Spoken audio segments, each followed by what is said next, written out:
Water is a hot topic in the desert Southwest, and agriculture uses a lot of it. Are there ways to save water? And if so, what should it be used for? Hi, I'm Paul Brierley, Executive Director of the University of Arizona's Yuma Center of Excellence for Desert Agriculture. We are a public-private partnership between the College of Agriculture and Life Sciences and the desert agriculture production industry.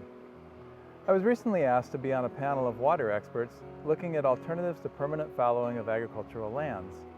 Today, I want to share with you some thoughts on agricultural water conservation and the impacts it could have on production agriculture. People say agriculture should conserve water to meet the needs of urban and environmental water users. Conserving water is a great thing to do, but why is it always assumed that the reason for ag water conservation is to supply the needs of other water users? The United Nations says we must produce 70% more food by the year 2050. Given this, doesn't it make sense that any agricultural water savings should be used to produce even more food? Fallowing, irrigation efficiency, and low water use crops are commonly suggested. These are all good ideas and definitely have their place, but they have real-world consequences that must be considered before assuming they are an easy answer to water shortages. Desert agriculture is a model for irrigation efficiency. Agriculture is already producing much more food with much less water than 30 years ago.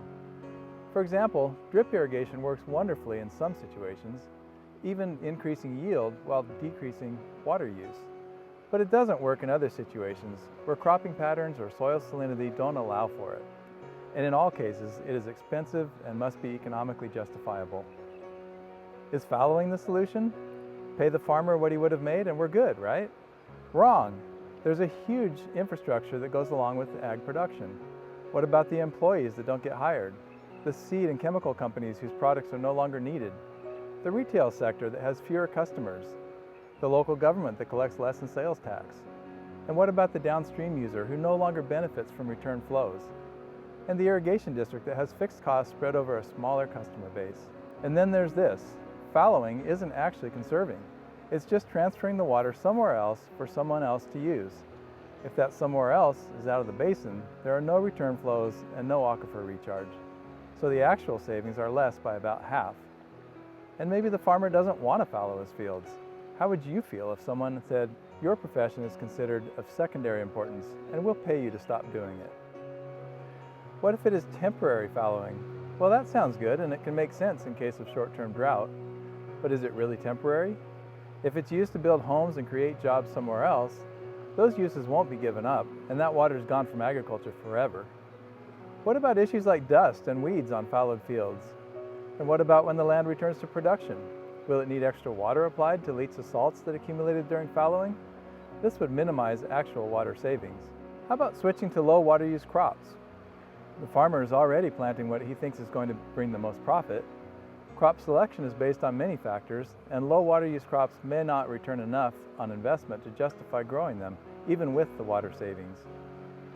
What about deficit irrigation? Using less water than the crop needs. In most cases, less water equals lower production, which hurts the bottom line. Remember, the first rule of sustainable agriculture is that the farmer has to be able to make a living, or it's not sustainable. So what do we do about ag water? Well, we need to find new ways to squeeze every possible bit of production out of the water that does go on the crops. At the Yuma Center of Excellence for Desert Agriculture, we are figuring out ways to maximize production, getting the most crop per drop. We're working with researchers from the University of Arizona and the USDA to collect the scientific data to help the grower decide when and how much to irrigate, based on the weather, actual crop water use, evaporation, and whether salts in the soil need to be leached below the root zone.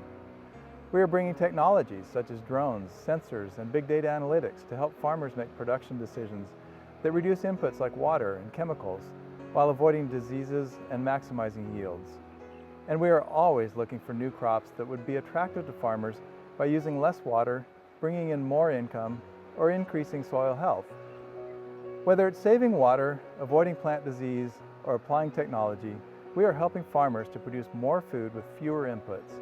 This is better for the farmer, better for the environment, and better for a hungry world.